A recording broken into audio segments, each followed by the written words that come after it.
هلا وهلا، ورجعت لكم بفيديو جديد. اليوم هسوي لكم الفاصوليا على طريقتي. طبعا هاي اول فقرة من نسلقها، نخلي وياها اللي ونشيل الزفرة. اهم فقرة ننتبه للزفرة نشيلها ويانا. طبعا كان المفروض انه هي تتنقع قبلها بيوم، بس انا غدرت لانه طلع ما عندي، فهسه اشتريته وخليتها على النار. مو مشكلة عادي، بس من تتنقع افضل صحيا. تابعوا هاي الخطوات وشوفوا طريقتي شلون حلوة. وهسه نيجي نكمل باقي الخطوات. طبعا كنت هستوني قاعدة بداية الفيديو، هسه راح اكمل، شوفوا وياي. هنا أنا بعد ما انسلقت عندي استخدم مثل ما قلت لكم انا بس معجون الزير، غير معجون الزير اسويها تطلع بالنفس. خاشوقة معجون وحدة وما يصير عندنا لونها كلش احمر.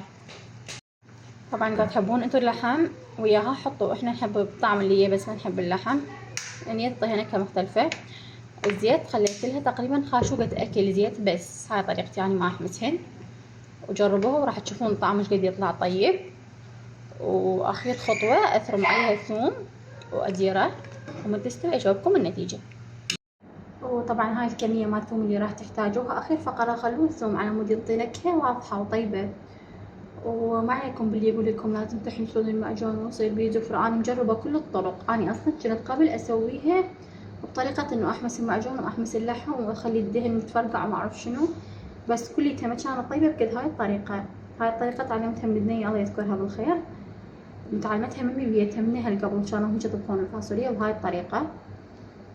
طبعا انا اخلي طعم مكعبات ماجي، يعني يعطيها نكهة كلش طيبة. اذا تحبون، اذا ما تحبون عادي خلوا ملح انتم براحتكم، بس يعني هاي الطريقة كلش كلش طيبة، اطيب من اللي تحمسون المكونات. حتى اللحم اذا خليتوه بس تسلقوه وشيلوه من عند الزفرة تنظفوه زين، يعني ما تخلون الزفرة بالمرقل، ما يحتاج اصلا حمس، كلش كلش طيبة تطلع. يلا انتظروني اكمل النهاية ومن اصبها اشوفكم النتيجة. هنا انا بعد ما حطيت الثوم حسيت لونها شوية يعني يرى بعد معجون، فراح اضيف لها القد. ما ادري اذا راح تصير كلش حامضة، بس انتو جربوا حسب اللون اللي تحبوه، احنا ما نحبها كلش طوخ. ونتركها تفور لحد ما نشوفها ثخنت وشو احنا نقول تعقد المرقة ونطفيها.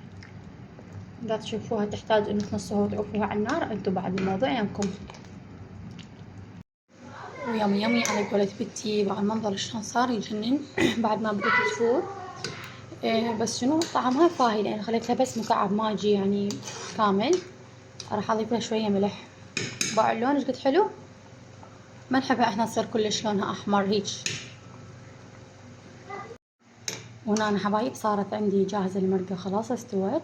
تحبون تقدموها ويا تمن أبيض أو تسوون وياها تمن شعرية، بالحالتين تطلع كلش طيبة. وسلامكم العافية.